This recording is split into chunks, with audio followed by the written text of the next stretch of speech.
Audio streaming of today's council meeting starts at 1 p.m. local time. Streaming is paused during breaks. Audio streaming of today's council meeting starts at 1 p.m. local time. Streaming is paused during breaks.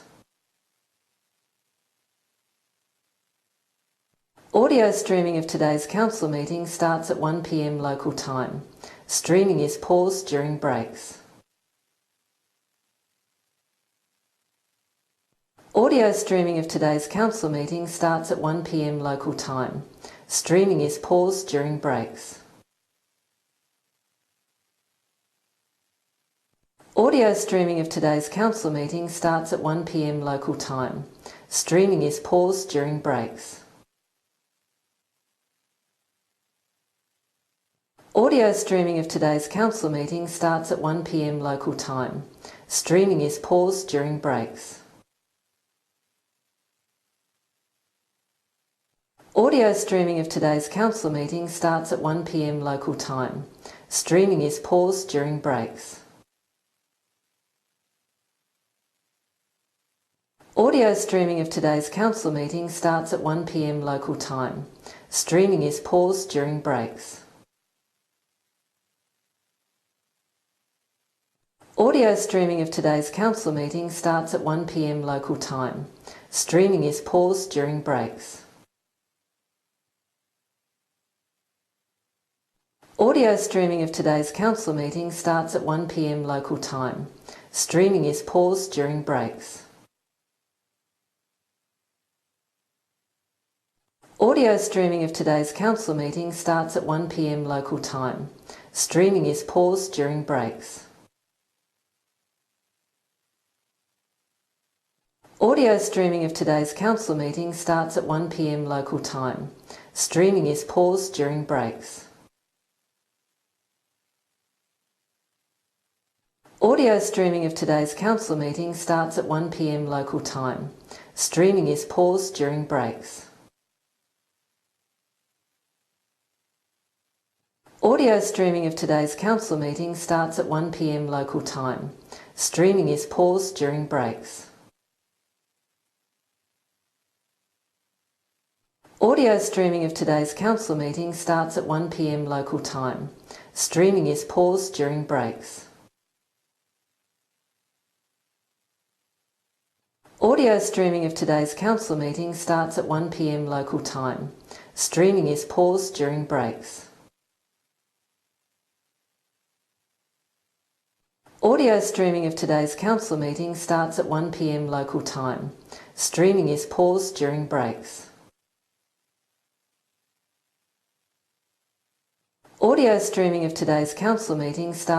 p.m. local time. Streaming is paused during breaks. Audio streaming of today's council meeting starts at 1 p.m. local time. Streaming is paused during breaks. Audio streaming of today's council meeting starts at 1 p.m. local time. Streaming is paused during breaks. Audio streaming of today's council meeting starts at 1 p.m. local time. Streaming is paused during breaks. Audio streaming of today's council meeting starts at 1 p.m. local time. Streaming is paused during breaks. Audio streaming of today's council meeting starts at 1 p.m. local time. Streaming is paused during breaks. Audio streaming of today's council meeting starts at 1 p.m. local time. Streaming is paused during breaks. Audio streaming of today's council meeting starts at 1 p.m. local time. Streaming is paused during breaks. Audio streaming of today's council meeting starts at 1 p.m. local time. Streaming is paused during breaks. Audio streaming of today's council meeting starts at 1 p.m. local time. Streaming is paused during breaks. Audio streaming of today's council meeting starts at 1 p.m. local time. Streaming is paused during breaks. Audio streaming of today's council meeting starts at 1 p.m. local time. Streaming is paused during breaks. Audio streaming of today's council meeting starts at 1 p.m. local time. Streaming is paused during breaks. Audio streaming of today's council meeting starts at 1 p.m. local time. Streaming is paused during breaks.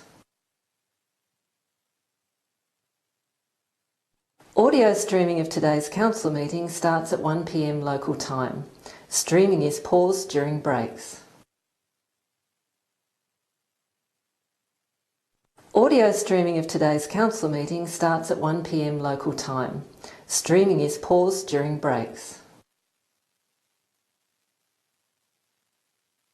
Audio streaming of today's council meeting starts at 1 p.m. local time. Streaming is paused during breaks. Audio streaming of today's council meeting starts at 1 p.m. local time. Streaming is paused during breaks. Audio streaming of today's council meeting starts at 1 p.m. local time. Streaming is paused during breaks. Audio streaming of today's council meeting starts at 1 p.m. local time. Streaming is paused during breaks. Audio streaming of today's council meeting starts at 1 p.m. local time. Streaming is paused during breaks. Audio streaming of today's council meeting starts at 1 p.m. local time. Streaming is paused during breaks. Audio streaming of today's council meeting starts at 1 p.m. local time. Streaming is paused during breaks. Audio streaming of today's council meeting starts at 1 p.m. local time. Streaming is paused during breaks. Audio streaming of today's council meeting starts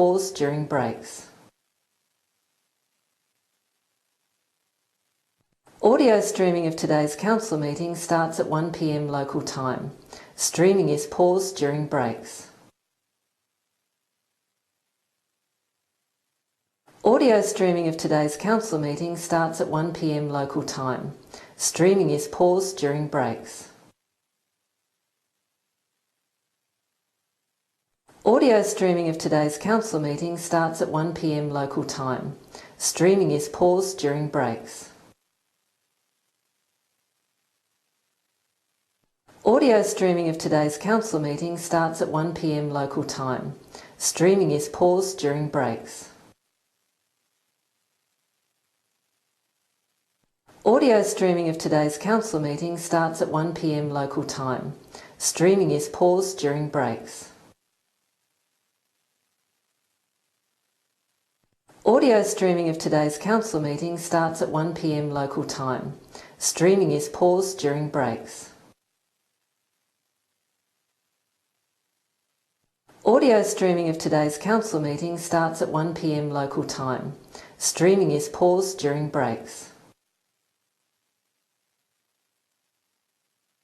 Audio streaming of today's council meeting starts at 1 p.m. local time. Streaming is paused during breaks. Audio streaming of today's council meeting starts at 1 p.m. local time. Streaming is paused during breaks. Audio streaming of today's council meeting starts at 1 p.m. local time. Streaming is paused during breaks. Audio streaming of today's council meeting starts at 1 p.m. local time. Streaming is paused during breaks. Audio streaming of today's council meeting starts at 1 p.m. local time. Streaming is paused during breaks. Audio streaming of today's council meeting starts at 1 p.m. local time. Streaming is paused during breaks. Audio streaming of today's council meeting starts at 1 p.m. local time. Streaming is paused during breaks. Audio streaming of today's council meeting starts at 1 p.m. local time. Streaming is paused during breaks. Audio streaming of today's council meeting starts at 1 p.m. local time. Streaming is paused during breaks. Audio streaming of today's council meeting starts at 1 p.m. local time. Streaming is paused during breaks. Audio streaming of today's council meeting starts at 1 p.m. local time. Streaming is paused during breaks. Audio streaming of today's council meeting starts at 1 p.m. local time. Streaming is paused during breaks. Audio streaming of today's council meeting starts at 1 p.m. local time. Streaming is paused during breaks. Audio streaming of today's council meeting starts at 1 p.m. local time. Streaming is paused during breaks. Audio streaming of today's council meeting starts at 1 p.m. local time. Streaming is paused during breaks. Audio streaming of today's council meeting starts at 1 p.m. local time. Streaming is paused during breaks. Audio streaming of today's council meeting starts at 1 p.m. local time. Streaming is paused during breaks. Audio streaming of today's council meeting starts at 1 p.m. local time. Streaming is paused during breaks. Audio streaming of today's council meeting starts at 1 p.m. local time. Streaming is paused during breaks. Audio streaming of today's council meeting starts at 1 p.m. local time. Streaming is paused during breaks. Audio streaming of today's council meeting starts at 1 p.m. local time. Streaming is paused during breaks. Audio streaming of today's council meeting starts at 1 p.m. local time. Streaming is paused during breaks. Audio streaming of today's council meeting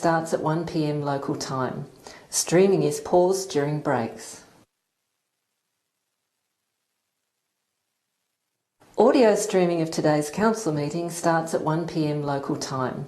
Streaming is paused during breaks. Audio streaming of today's council meeting starts at 1 p.m. local time. Streaming is paused during breaks. Audio streaming of today's council meeting starts at 1 p.m. local time. Streaming is paused during breaks. Audio streaming of today's council meeting starts at 1 p.m. local time. Streaming is paused during breaks. Audio streaming of today's council meeting starts at 1 p.m. local time. Streaming is paused during breaks. Audio streaming of today's council meeting starts at 1 p.m. local time. Streaming is paused during breaks.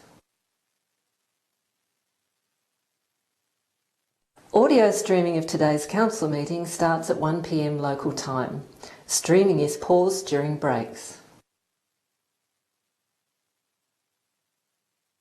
Audio streaming of today's council meeting starts at 1 p.m. local time. Streaming is paused during breaks. Audio streaming of today's council meeting starts at 1 p.m. local time. Streaming is paused during breaks. Audio streaming of today's council meeting starts at 1 p.m. local time. Streaming is paused during breaks.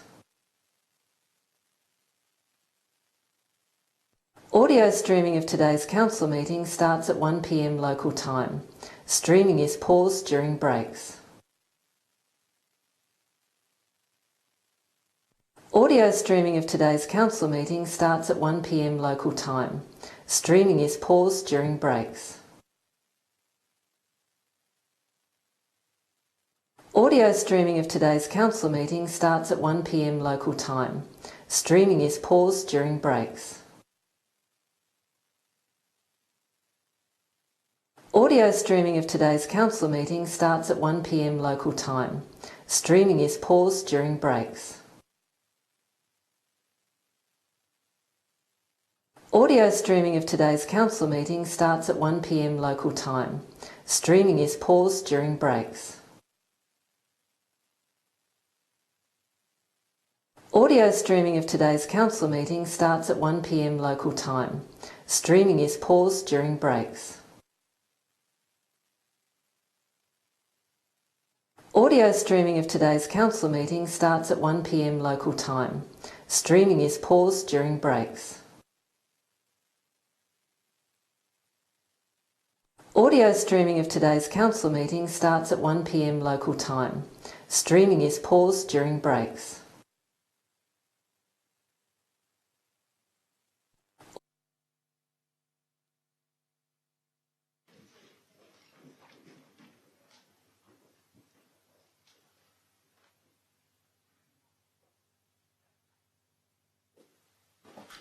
Afternoon and a warm welcome to you all. Thanks indeed for being here. Just a reminder, we are on air, so that sign is up there, and we welcome those that may be listening home or in their office, wherever they may be, listening to us. Welcome to you as well. And a reminder of those in the chamber here, mobiles, if you could have them switched off, as it does interfere with our recording, and we record our meetings as well. Please be seated. Thank you. There are no apologies. Any declaration of interest? No. Confirmation of the minutes. Somebody happy to move the minutes held on 14th of November as a true and correct record? Deputy Mayor and seconded Councillor Spencer. All those in favour, please raise your hand. That is all councillors present. There's no deputations or petitions. We do have a community report. Miss Naomi, I told you it'd be nice and quick and early for you. Miss Naomi Walsh, co-chair of the Tamar Valley Cycling Challenge, Sally's Ride.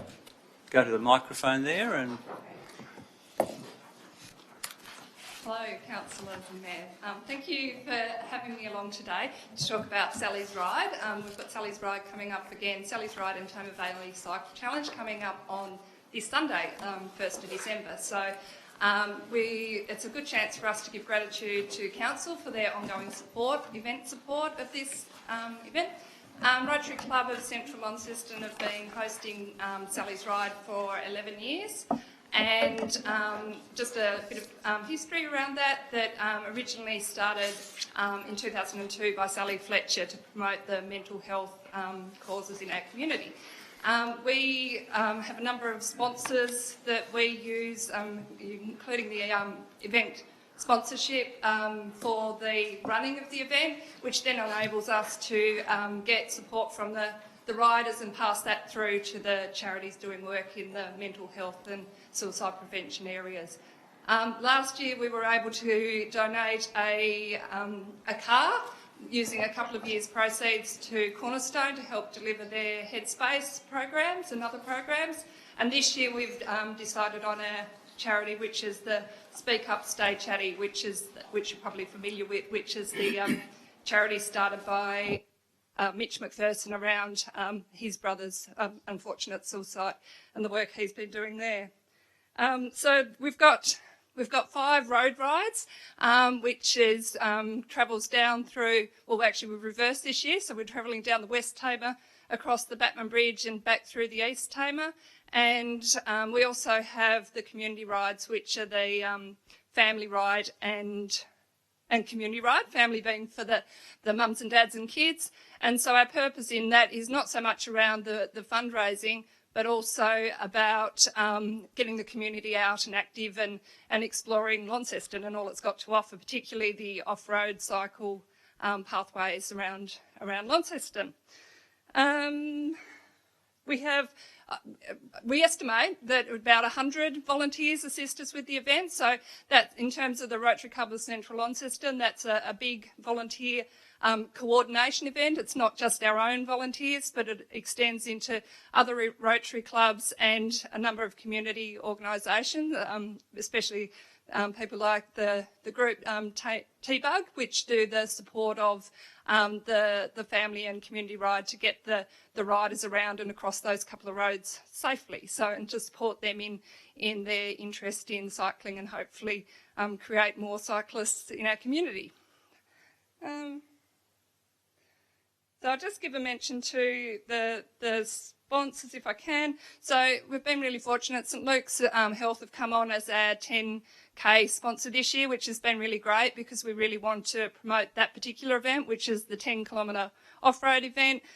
We also have Lohmann Windows as a new sponsor this year, Briggs Financial as a long-term sponsor, MyState, again, another long-term sponsor, Peak Computer, and our principal sponsor is Motors Launceston. So with their support and council support, we're able to run this event successfully for a number of years we're hoping for about 600 riders, and some of those we've had a bit more engagement from the mainland this year with some people coming from Brisbane and that sort of thing, so which is to be encouraged. Thank you. Thank you. Thank you very much, Naomi. I really appreciate the update. Thank you for the work that your club does and for Sally's Ride for many years now, but also for the club and all the work they've been doing for many, many years. It is appreciated by our community. Look forward to a successful day on Sunday. Yeah, see you all there. Okay, we'll see about that. Deputy Mayor would like to talk about it. I didn't have your mic on. Public question time. Any questions from the public? Sorry? No? No questions today? Thank you. So we move on to item 8.1. So under the provision of the Land Use Planning and Approvals Act, Council acts as a planning authority in regard to the item included in Agenda 8, Planning Authority. So the first one is 8.1. We do have a speaker for number 8.1. General Manager, if you could read out the rules, please. Thank you, Mayor. Only residents and ratepayers or those on the City of Launceston electoral roll may address an item on the agenda. Before speaking, please state your name and address or property owned in Launceston. You may speak for up to 2 minutes. No extension of time will be permitted. You must speak for or against the recommendation, not ask questions of councillors or council officers, nor attempt to enter into debate with councillors or council officers. Statements can only be made either directly relating to supporting the recommendation or arguing against it. Comments and statements are not to be defamatory, offensive or abusive, or be designed to embarrass any person, including councillors or council officers. Statements are not to be repetitive of statements or points already made. Several people speaking a common position should nominate a single speaker on their behalf. The Mayor may ask a member of the gallery to cease speaking if the above procedures are not followed. And following hearing the comments from the gallery, councillors will then consider the item. Thank you, General Manager. Damon Wicker.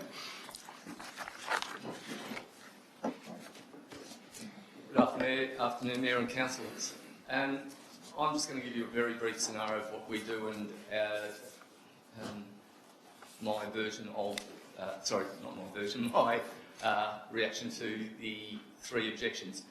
We already operate a local business in town, plus one on the West Tamar. We're not about not about attracting new business to the area. Our principal objections are that we will increase the traffic flow and block out parking that's in the area. Our business model works on harvesting the flow of traffic that's already existing. So all we do is take what's already there and fuel them up with coffee, move them on. It's a 3-minute process to turn a car over, and maximum delay would be a 10-minute delay in parked vehicle on our apron that we already have facilitated. The inflow would come down and around and then back out again, so it would be no significant disruption to the traffic flow that's on Wellington Street. And we only run 2 staff per outlet, so we're not blocking out significant parking in the area. One of the objections was referred to local business, electrical business, blocked out lots of parking throughout the course of the day, and we would be contributing to that. And I've spoken to that particular company, and they have a half-hour window of 7:45 to 8:15 where their team comes in picks up their gear for the day, moves on. So the rest of the day is fairly open to traffic flow. We're not providing any sit-down seating or anything like that. It's an in and out. The term drive-through is deemed to negate the sit-down process. We're not a McDonald's drive-through, so to speak. Thank you. Thanks, Damon. I appreciate that. Thank you very much. So we have item 8.1 moved Councillor McKenzie, seconded Councillor Finlay. You wish to speak to Councillor McKenzie? I do, Mayor. I mean, I think the comments made by the Speaker probably speak for itself at the end of the day. Having viewed the site, looked at the purpose of what the facility is to be used for, noting that it was a facility which was a business use prior to that, which I presume would have had people coming to visit cars and actually parking on the street to visit the cars. So the reality of it is parking is something that people do when they go to visit sites in a commercial site like that. So even if there were to be parking on the street, because of the nature of the business, they're only going to be there for 3 or 4 minutes getting a cup of coffee anyway, so the turnover of traffic is going to be quite significant. I believe all of the issues that are associated, that have been raised in the objections really are not of significance to warrant us knocking back this application today. The fact that it's restricted to 2 staff means there's less with parking on site, because that's one of the discretions that's required based on the size of the building block. Normally there are 4 car spaces required, but based on the restrictions that have been put on as part of the proposal, I believe that is adequately catered for. So I think there is no reason not to support this today. Thank you, Councillor McKenzie. Councillor Finlay? No? Any other councillors wish to speak to it? Councillor McKenzie wish to close. I'll put the motion. Those in favour, please raise your hand. And that is all councillors present. That is carried. 8.2, the amendment number 59. We have a speaker, John Gilpin.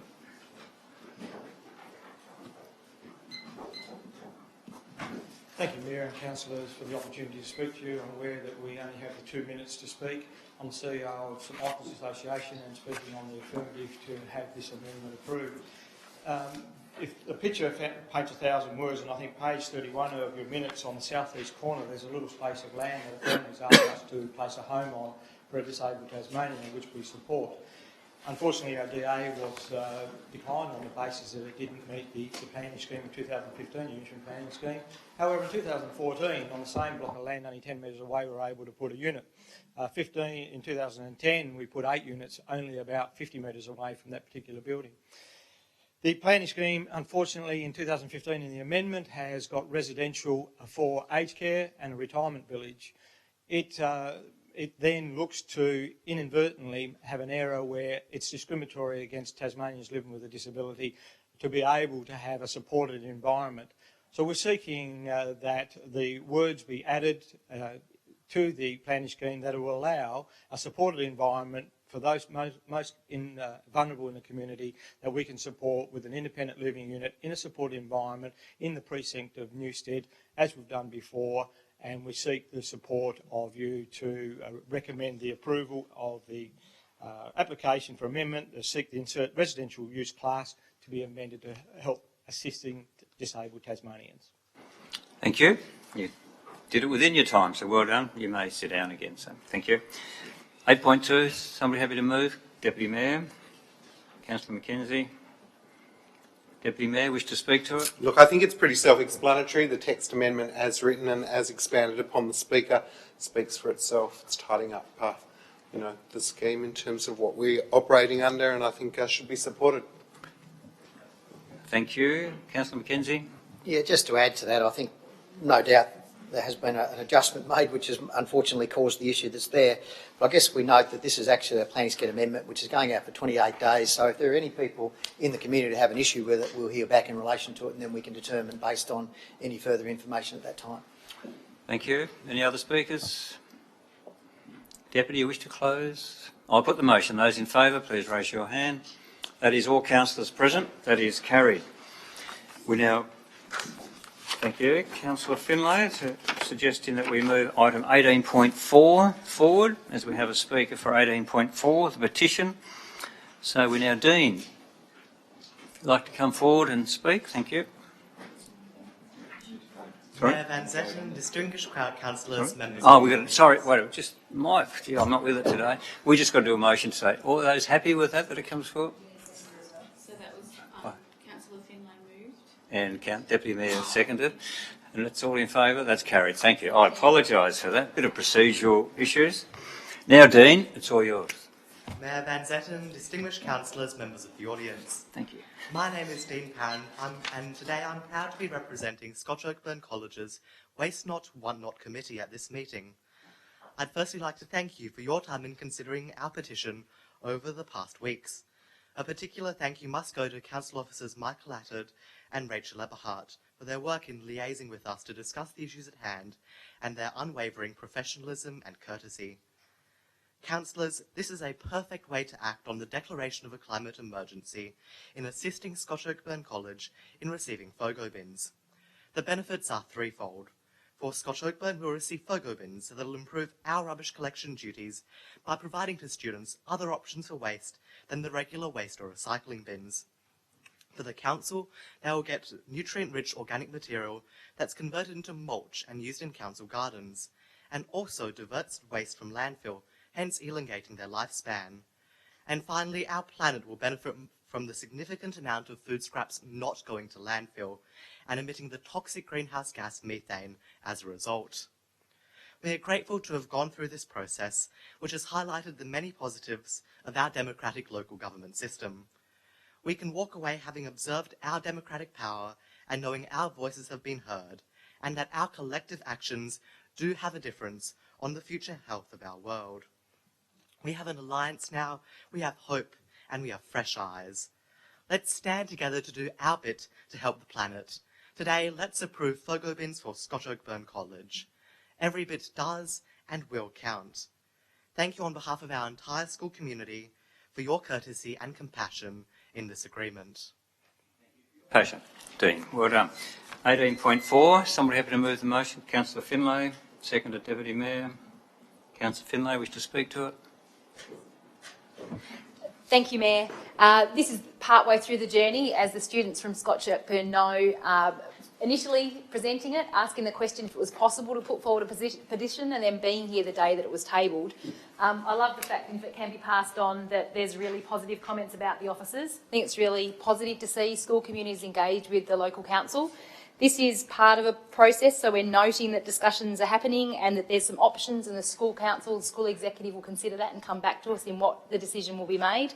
But it is really fantastic to see, in a week where we've had our own council officers out talking about the benefits of changing waste streams, particularly first try not to get waste into the waste stream, but that we can provide these options is fantastic.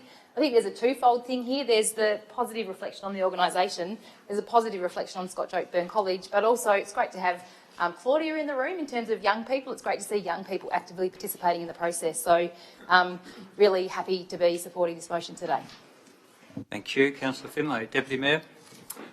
Thank you, Mayor, and I too wish to thank the students for their work. I was looking again last night at the petition that came to us, and the work, the effort, the passion, but also the knowledge of wanting not only to make a difference at the local level at their own school, but as part of a broader context as well.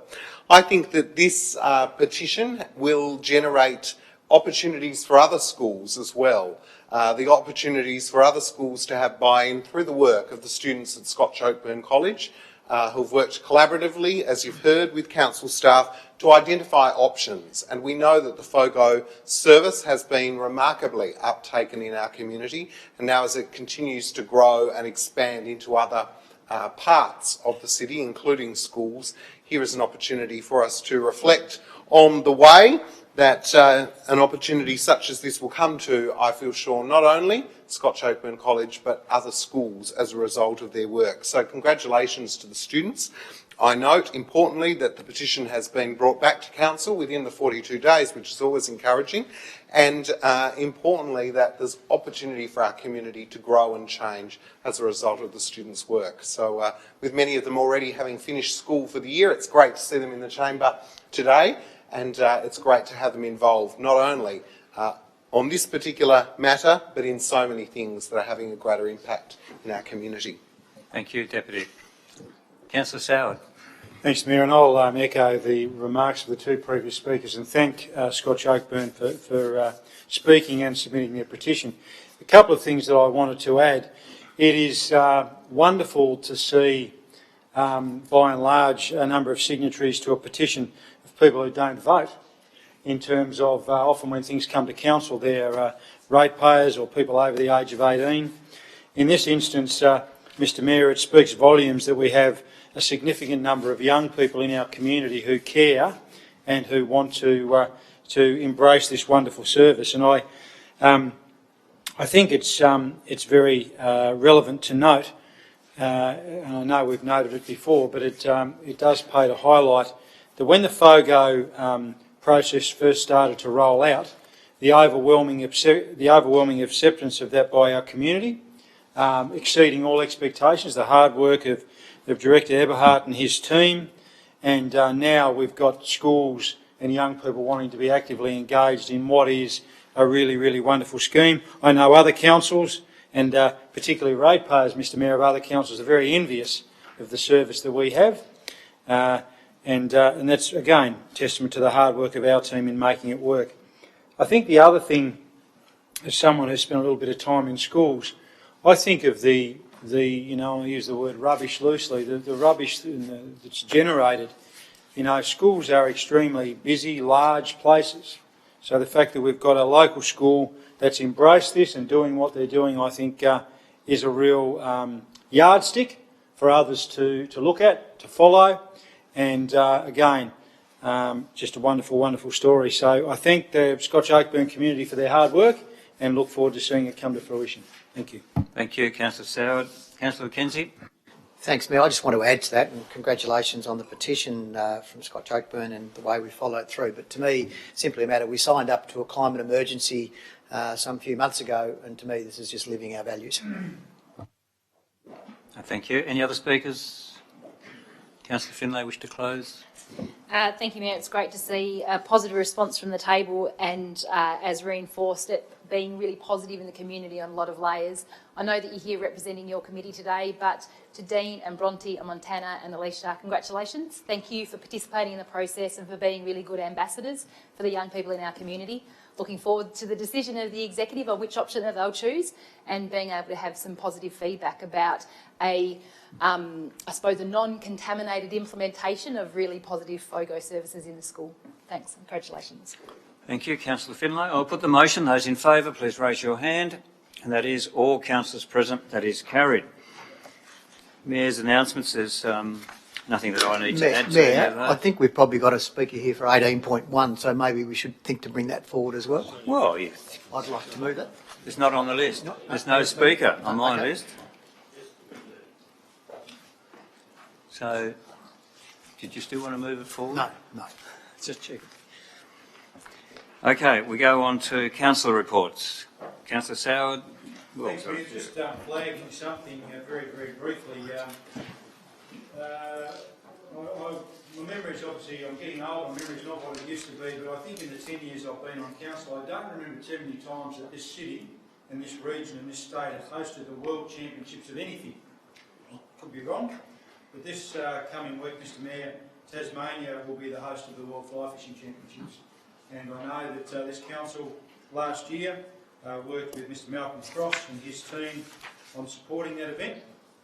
Now, whilst many people might think there's not so much fly fishing that happens in the middle of Launceston, they would be absolutely correct because there aren't too many trout in the middle of Launceston. But with these things, Mr Mayor, as I often highlight, it's not necessarily where the event physically takes place, it's the flow on from that.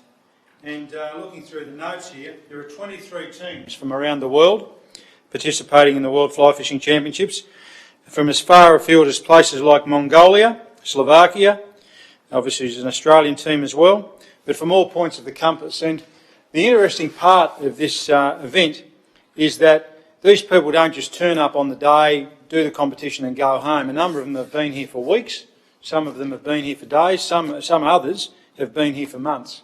And what that means for our economy is accommodation, transport, the local economy here in the city. And if you look at a number of the social media sites with local businesses having photos of the teams, the Mongolian team, the team from Kiribati, It's a wonderful, wonderful thing. So the other great thing with this is that people will be interested to know it's a catch and release event. So all the trout that are caught will be released back to swim around in the lakes for me to catch in coming weeks, which is terrific.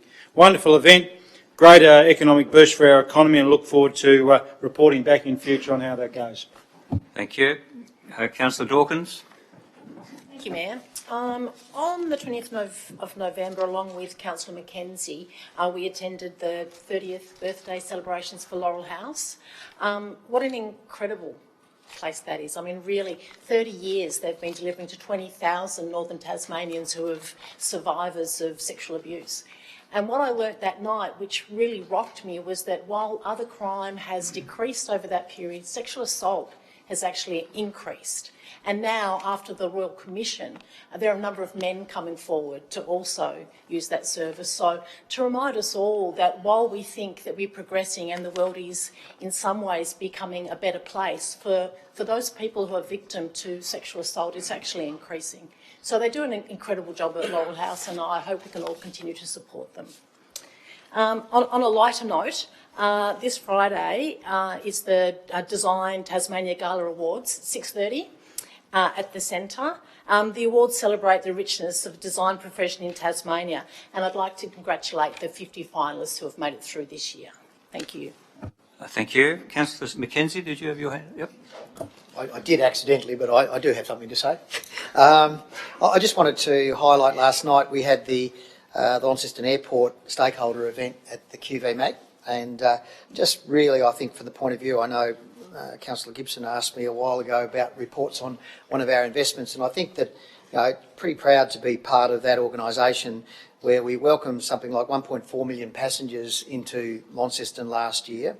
And I guess the predictions are that that's going to only go upwards for 1.95 by 2028 and 2.5 million by about 2040. So, you know, the sort of the upscale in regards to where the airport is going. And I think that the stakeholder event also gives an opportunity for us to go out amongst our stakeholders and find out what they think of the airport. And in many of the measures that we measure, we're getting up close to 100% in regards to the way we operate, and the satisfaction with the airport through many measures is well ahead of most of the country in regards to that. So I think it's turned into an extremely good airport which services this community extremely well. And certainly the investment that they continue to make in regards to improving the airport itself is something that I think that we should be very proud of as a part owner of that property. And I guess that, you know, the big thing that probably is coming out is next year as part of the government's I guess safety measures is we're going into full body scanning. So by December next 2020 we're going to have a whole body scanning structure put into the Launceston Airport, which is good and bad. It's good from the point of view, I guess we'd maybe feel safer, but it'll be bad because it's just another layer of things that we all have to go through to go to the airport. But that's something that's been driven by the federal government, not by us as an organisation. And I think the other important thing is that we just won another Gold State Tourism Award, and we continue to sort of excel in the areas that we are and being well recognised within the tourism industry as a significant asset. So I just thought I'd share that with the group that weren't there last night. Thank you very much. Councillor Spencer. Thanks, Mayor. I was fortunate enough to go to the opening of the Christmas tree lighting. There's a few other councillors there. It was great. I actually had a meal in the Quadrant, and I was speaking to Lindy McMahon, and she mentioned how much work was in organising it and all the red tape, and she reckons that it's just a little bit too much paperwork and tape that she's got to go through to organise stuff. So I don't know if we can do anything about to reduce what's involved in setting that up. She put a lot of work into that, and she said it was quite a lot of stuff to do to get it happening. But it was a very successful night, so it was great. Thank you. Thank you. Yeah, her part was the Mad Hatters, so not the Christmas tree lighting. Deputy Mayor. Thank you, Mayor. Last night it was a real pleasure to attend the subscription season launch, 2020 launch at the Princess Theatre for the organisation Theatre North. And I know the Mayoress was in attendance, and obviously Councillor Mackenzie was unable as he was on at the airport duty. But there were a great number of people in attendance, and the season is an exciting one. the recent appointment of Stuart Loon as Program Manager as a welcomed addition to the theatre, I think has really consolidated the connection with local community. They're partnering with 5 festivals next year. A great number of the productions have Tasmanian writers, directors or performers involved, and essentially the opportunity for the professional season, that is Theatre North season, to succeed then kind of filters down to ensure a really vibrant community where our community sector has the opportunity to flourish as well. As councillors would be aware, we've recently signed a new 5-year agreement as Theatre North, as the managers and custodians of the theatre, and I think last night was an exciting opportunity to see the direction that the new team are taking the program in, not forgetting, of course, that the community users and hirers play a very significant role in terms of the revenue generated for that space. But it was a great night and a pleasure to represent council on that important occasion. Yeah, thank you, Deputy. Councillor Harris. Thank you. Yes, the last Thursday night, along with Councillor Gibson and Councillor Finlay, I attended the Champions of Tourism Award out of Brickenden, which was a very uplifting event, and I do take that both literally and as a bit of a pun, because certainly to meet the 20 people who were recognised for the work they do in tourism in northern Tasmania was absolutely fantastic. I felt very uplifted just in talking to them, and then lo and behold, I was outside having a quiet drink, and then suddenly the balloon was being blown up, so Janie and I were able to go up in the balloon about 30 metres, for those of you who saw it on Facebook. So I'd like to thank Chris Griffin and the team at Tourism Northern Tasmania for what was a great event, and I am sort of confident that the tourism industry in our local area is in very good hands going forward. Thank you. Thank you. Any other? Councillor Dakin. Thank you, Mayor. Just a few updates in regards to CityProm. CityProm just recently launched their new website, which, if you jump on, is launcestoncitycentral.com.au. Look, it's an extremely visually appealing website that's user-friendly to the members and also to the visitors. So I congratulate the CityProm team there. There's also a CBD directory of every single business, which will be very, very handy. We also had the AGM last night at Uploads in Brisbane Street, which was attended by a number of members, which was fantastic. And just following on from Councillor Spencer, I'd just like to, I suppose, congratulate too Steve Henty and the CityProm team, along with the council officers, in regards to a very successful Christmas tree lighting. So well done there. Any other council reports? No? We'll go on questions from councillors. No? We'll move on then. 11.1, that's questions on notice, so they're there. Committee reports, 12.1. Moved Deputy Mayor, seconded Councillor Finlay. The North Youth Coordinating Committee. Do you wish to speak to it, Deputy?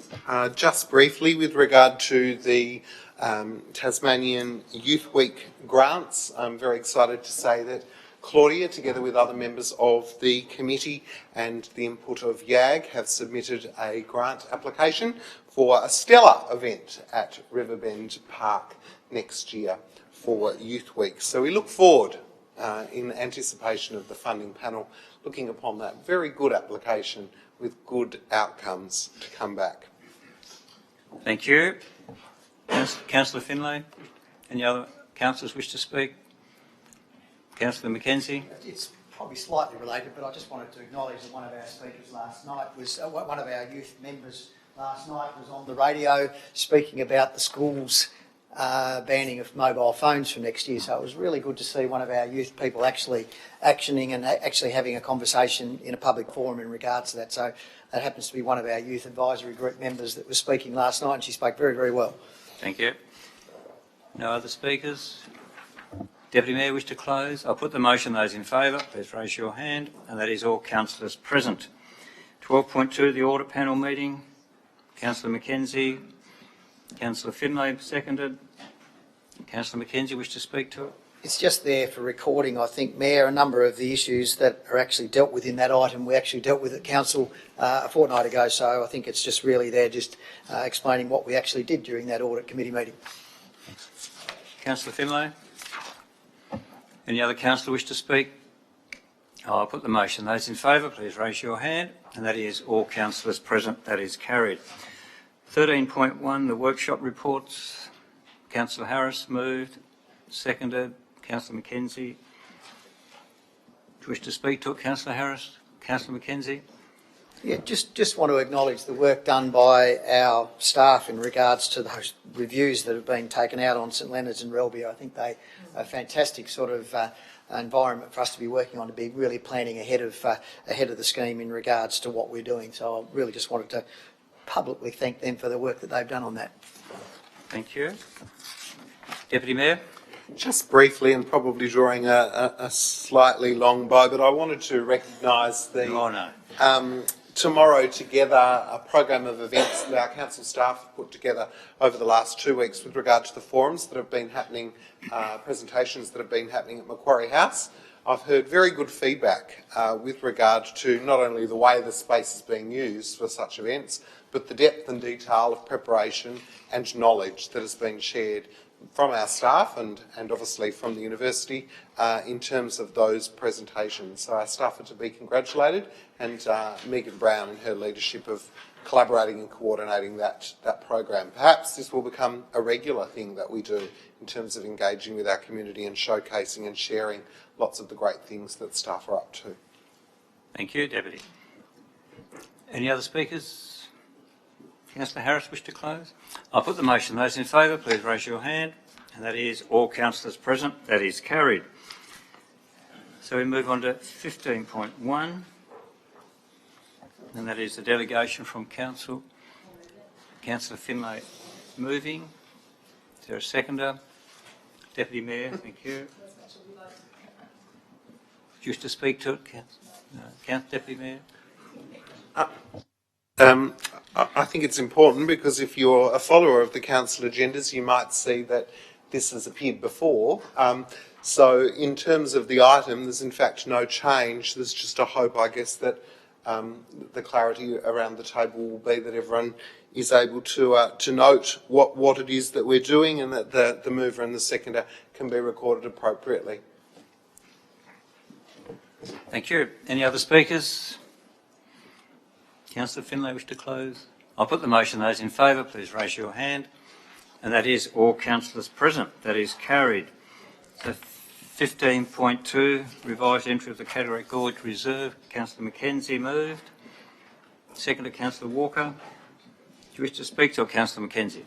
I think the report speaks for itself, but I think it's relevant to note that this was brought to our Heritage Advisory Committee meeting a month or so ago, where our officers requested time to consider the issues that were being put forward by Heritage Tasmania, Heritage Tasmania Council, to make sure there were no unintended consequences associated with that. And one of the things that there was concern about is the impact that it may have on our ability to manage our parks in regards to any restrictions that that may pose on what we do.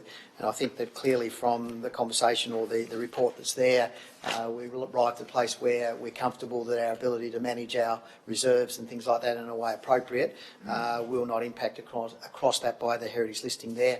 And I think it was really a matter of making sure that we put in sightline views and things like that. A recommendation was that the council officers were comfortable with it, and I'm happy to consider that as an appropriate recommendation. Thank you. Councillor Walker. Thank you, Mayor.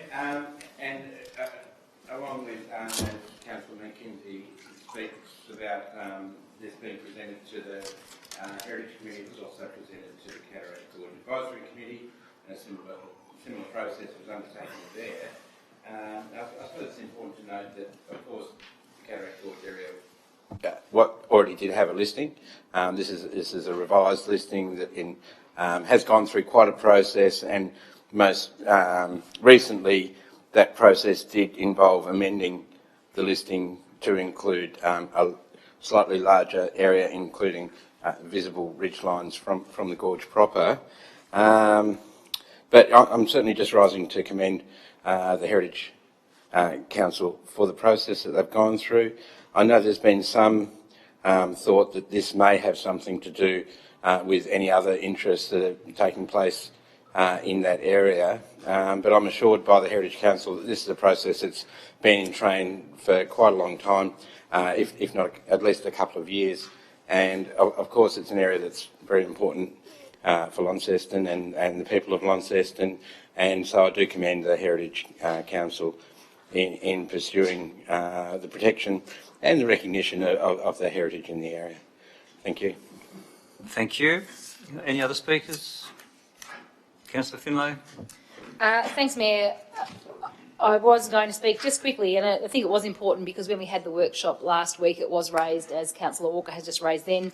I'm no longer a member of either the Cataract Gorge Advisory Committee or the Heritage Advisory Committee, but having formally had the role of chair on both of those, this has been a long time in train. It's been a revision that's been discussed for a long period of time.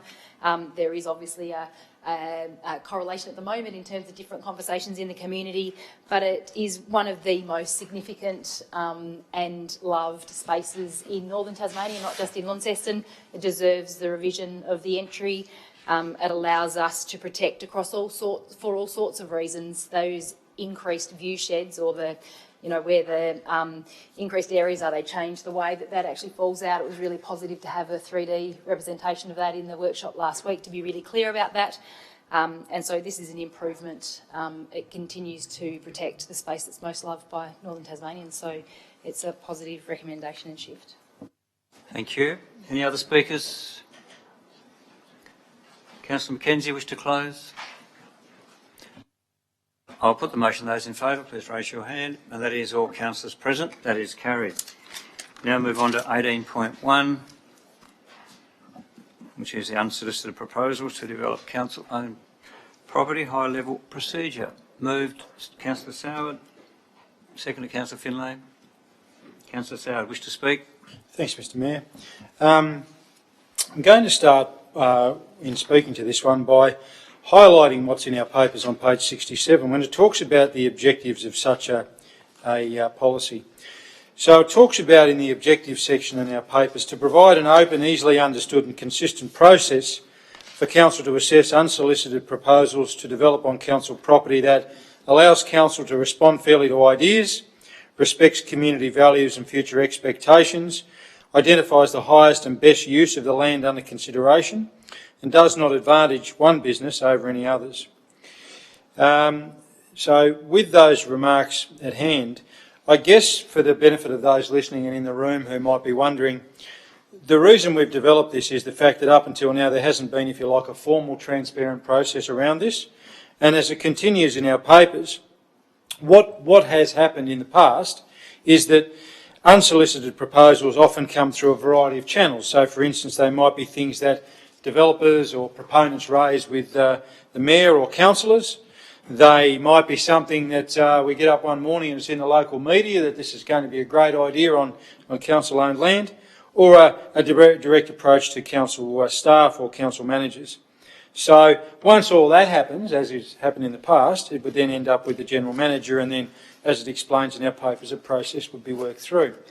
One of the challenges, Mr Mayor, with a system like exists at the moment prior to this coming to us today, is that there can be some challenges with that system. There can be some concerns, and I guess in terms of developers I know that would speak with me, and I'm sure all councillors, one thing that people like to have is some certainty in what they do. And that's certainly not just for developers, but certainly certainty for the owners of the land, which in this case is us.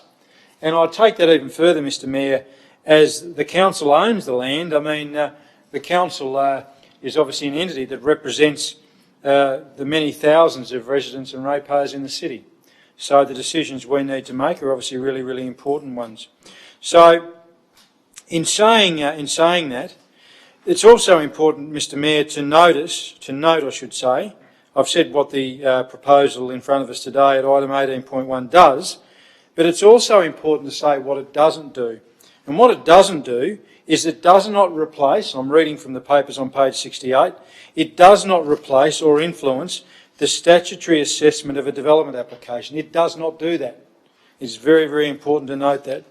It also does not replace the statutory obligations associated with the sale or the lease of public land. And as I've said earlier in what it does, It aims to provide certainty for the council and the developer. It deals only with unsolicited proposals on council-owned property. And for me, Mr Mayor, the thing that I really love about this document and the hard work that's gone into it is that it provides criteria and steps for the council to fairly and consistently determine if landowner consent to lodge a DA should be given for unsolicited proposals. So clear, unambiguous criteria, not what seemed good on the day, not, oh, you did that 3 years ago for Bill Smith and co, this is a bit like it. Not something that happened 2 councils ago, but it develops criteria and steps. So again, it's transparent for the council, it's transparent for the developer. More importantly, it's transparent for the community. The community can sit there and see that process unfold, and it's the same process, the same procedure, the same criteria for everything. Doesn't get better than that, I don't reckon. It's there, transparent, black and white, clear for everyone. I commend the hard work that's gone into this, and I would note, Mr Mayor, in closing what I'm saying, this isn't something that happened in 5 minutes either. There has been a significant amount of work that's gone into this, and as it says in the report, it talks about the process that council worked through. It talks about the work that's gone into it, the feedback sought, etc. It's a comprehensive document, a significant amount of work, and I'm very, very pleased that we've got this in front of us today. Thank you. Question from Deputy Mayor. Thank you, Mayor. Under previous council consideration, all 3 previous references refer to the Cataract Gorge. It would be fair to assume, though, that this is in fact not just about the gorge, this is about all council land. Is that the case? Director. I know the answer, but I'm asking it. That is the case. The reason those references are in there because I guess the idea of going through a process before consenting to a DA come from the Reimagining Gorge project. Great. Thank you. Councillor Finlay. I love the Deputy Mayor's question because that in fact was where I was going to start, that although this process of clarification is born out of the Reimagining the Gorge process, it is in fact an improvement to internal procedures where council consider any unsolicited application for development on council land. And in that way, it is really important because having been here now for some time, there have been a number of proposals tabled with council in the past, and we have almost without exception dealt with them all differently in terms of the timing before or after or at the point of DA, whether it happens in committee and internally and then an offer decision or a political decision. So what we are doing here is improving our systems, have been clear about our systems. We've actually been supported in navigating the process to get to this point by independent advice as well, and facilitated with a really quality process to get here. I think that's really important where we're dealing with procedures for our own assets. And so I'm wholeheartedly supporting the outcome of this. As Councillor Soward said, it's actually been a process that perhaps for some people in the community has been a frustratingly long period of time. However, I think it's a really quality period of time that we've gone through it step by step. We've been open in our consideration in how it is not just for a specific response to a specific proposal. And I think that is actually demonstrated in the outcome. The number of important categories that have been identified in the assessment process, and then the way that we went through determining the weighting, and then how we go to score, and then what happens with the score. It's every step has been thought out. Every scenario is outlined on page 69 in the diagram as well. There is no doubt to an officer, to a member of the community or to a developer what will happen when someone proposes something and how we will respond. So subject to this being positively endorsed today, we'll then be able to put it to use, and I think that actually serves everybody well in the community and at the council. Thank you. Councillor Mackenzie. Thanks, Mayor, and I'm sort of rising to speak in favour of the motion as well. I guess I sat there and tried to understand what we were doing, why we were doing it, and I go back, I've been on this council for 7 years. We have had unsolicited proposals on other things in the past, and to say our processes have been sort of whatever was good at the time seemed to be the way that we dealt with things, and I think that's not a really good way for us to do it. So I think putting together in place a process is a much better way of doing it. That way we can consistently, and to use the words of one of our harshest critics, we're custodians on behalf of our community in relation to the assets that we look after and make decisions about. We, as 12 people, have been elected to make decisions on behalf of our community, but they also expect us to go about it in an appropriate way to make sure that we make the best decisions that we can with the best information available in which to do that.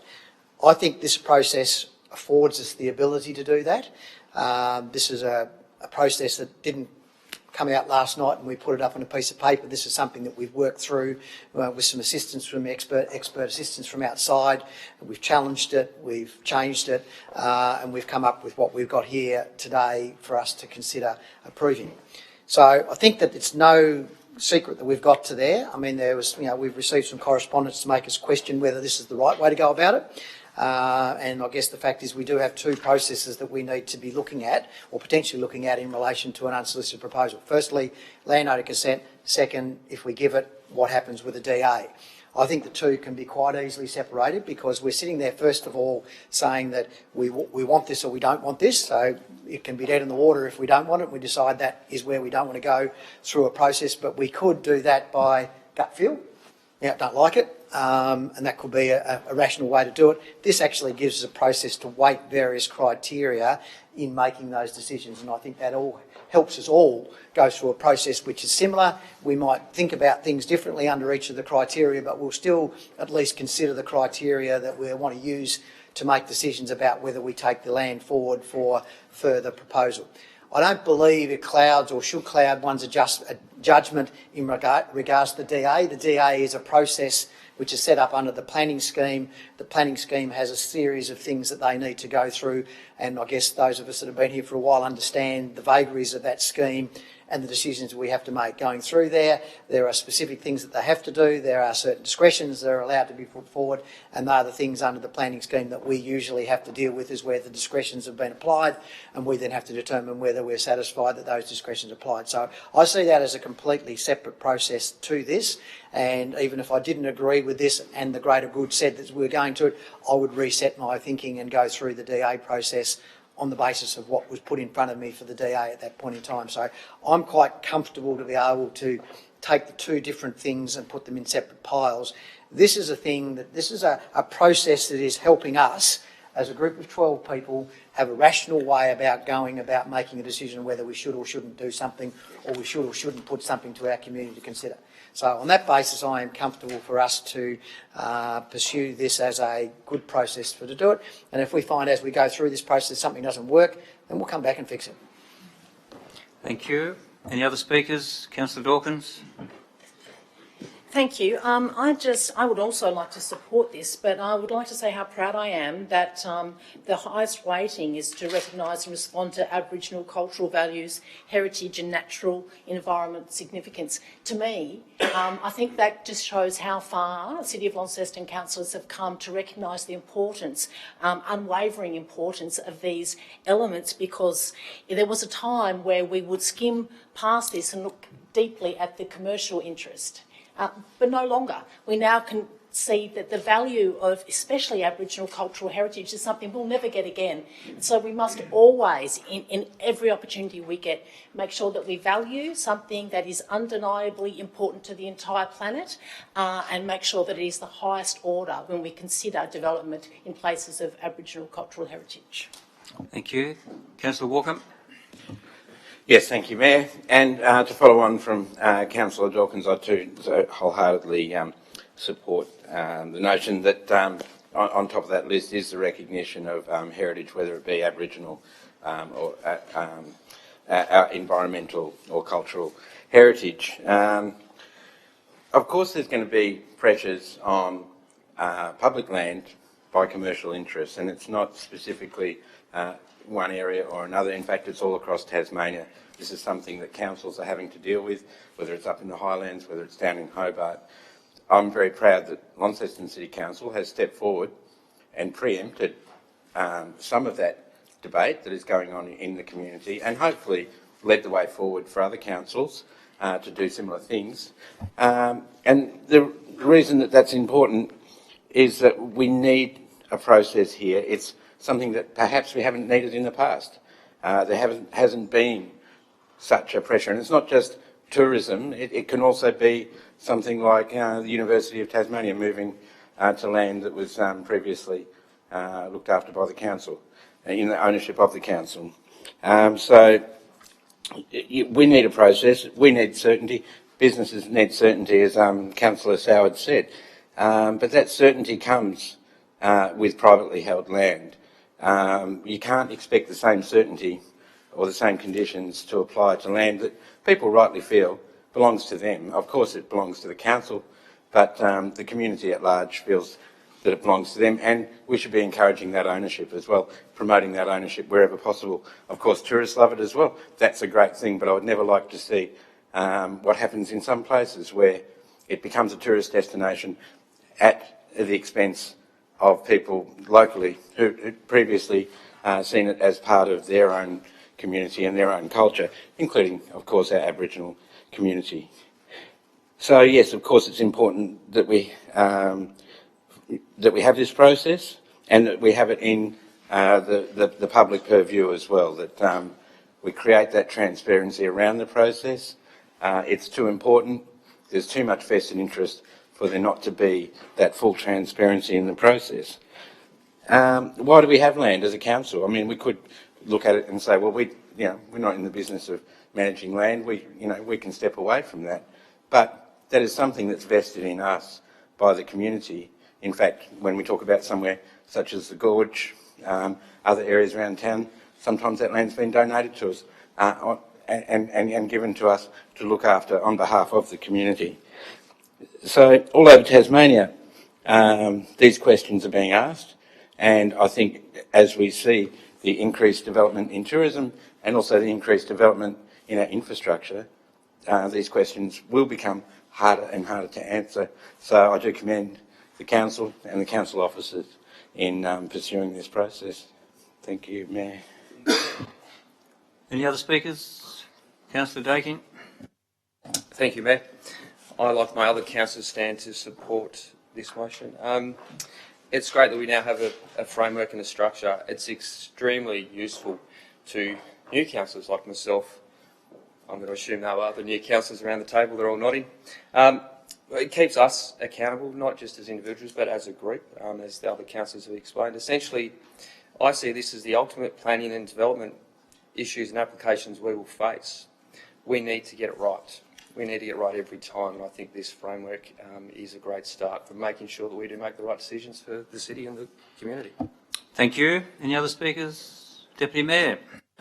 Look, just briefly, I just think in terms of transparency, here's a process and a procedure that this council has been lacking for a number of years, and this is going to go a long way in providing surety to us as councillors in the work that the General Manager does, and importantly, the work that the council officers do with us. I think this is a really good tool. I think this tool will give our community and developers a great deal of confidence moving forward, and will ensure that everyone is on the same page, understanding the same procedures and flow of where proposals can come and when they will not be considered by the council as active DAs. And I think it will give strength to everything that we're trying to achieve through all of our other visions and undertakings. Thank you. Any other speakers? Councillor Soward, wish to close? Thanks, Mr Mayor, and I think the councillors have contributed with their remarks, and I'm going to finish where I started, and that is when I said that this policy before us today is to provide an open, easily understood and consistent process for council to assess the proposals. So, I mean, I don't think you could want any better, could you? Something that's transparent and clear and open and the same for everyone. And I'm sure, like my fellow councillors, I'm looking forward to developers embracing this, and I'm looking forward to dealing with these matters when they come to us. Thank you. Thank you. I'll put the motion. Those in favour, please raise your hand. That is all councillors present. That is carried. 18.2, lease of Lilydale Bowls Club. Moved Councillor Mackenzie. Seconded Councillor Cox.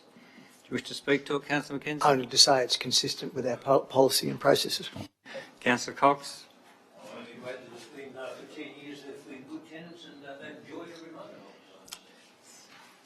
Yes, they have. Thank you. Most of the time.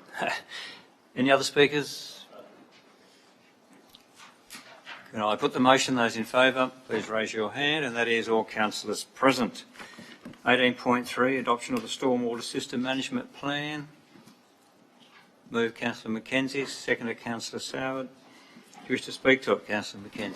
Again, just to commend officers on the work that's been done, and I think building up a whole body of things in relation to our whole drainage network system, and not the least of bit about building the resilience of our city in regards to it. We live in large part floodplain in lots of areas, and there will be floods that will come in and inundate some areas of our land, hopefully not very often and not very far. And we've done a lot of things in relation to levies and various things like that to try and improve the safety in regards to it. But it's also a matter of when things do happen, how we actually are going to deal with those things. I think that there's a priority list that's been put together by our more technical officers, and I wouldn't like to challenge them in regards to what needs to be done in what order, as they have far better understanding of those things than I do. The fact is that we have a list of things that we need to do. Some of those are council time, some of those are council money, some of them have been prioritised highly, and some over the medium term. Again, luck will have it, whatever a rain event will happen will cause some issues potentially that we don't anticipate, and we'll have to deal with that.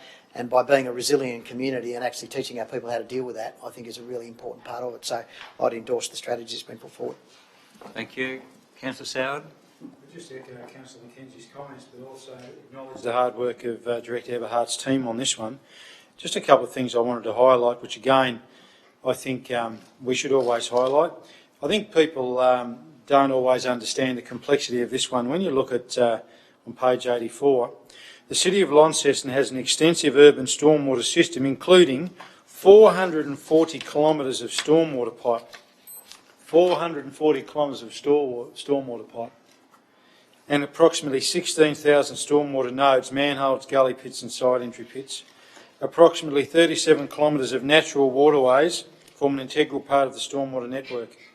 In central parts of Launceston, there's a combined system, which we know, which adds significant complexity.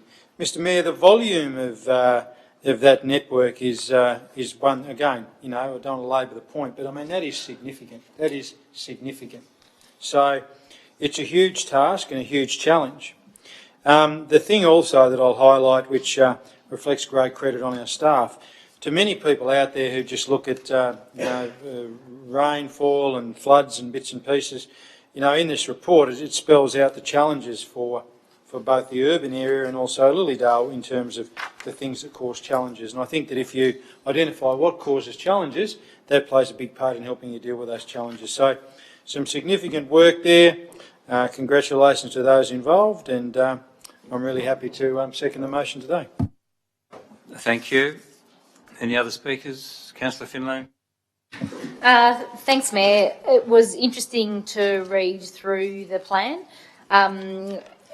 Councillor Soward has done a good job of saying some of the things that I was going to do, but when we see these sorts of reports and you actually see the data points, the numbers in there, 440 kilometres, you know, we're a really large in area municipality, and we have a lot of urban infrastructure, and then also the language around Lilydale.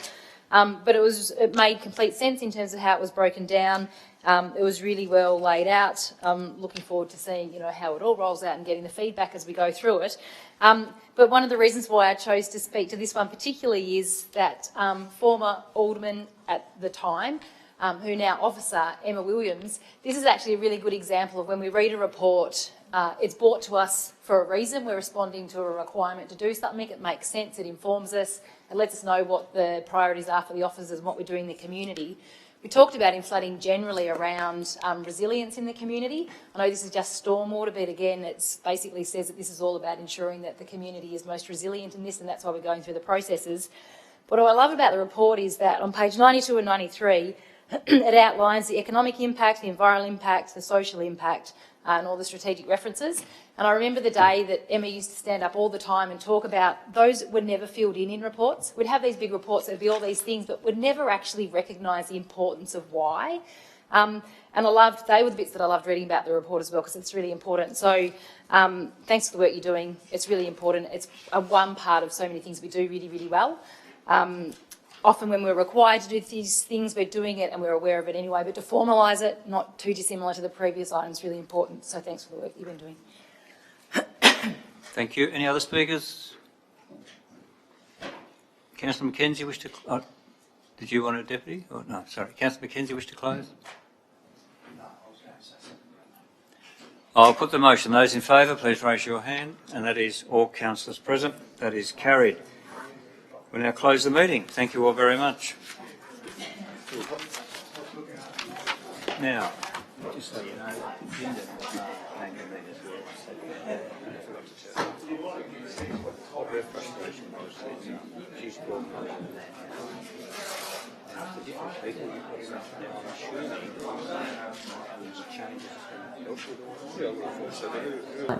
Streaming is paused during breaks. Audio streaming of today's council meeting starts at 1 p.m. local time. Streaming is paused during breaks.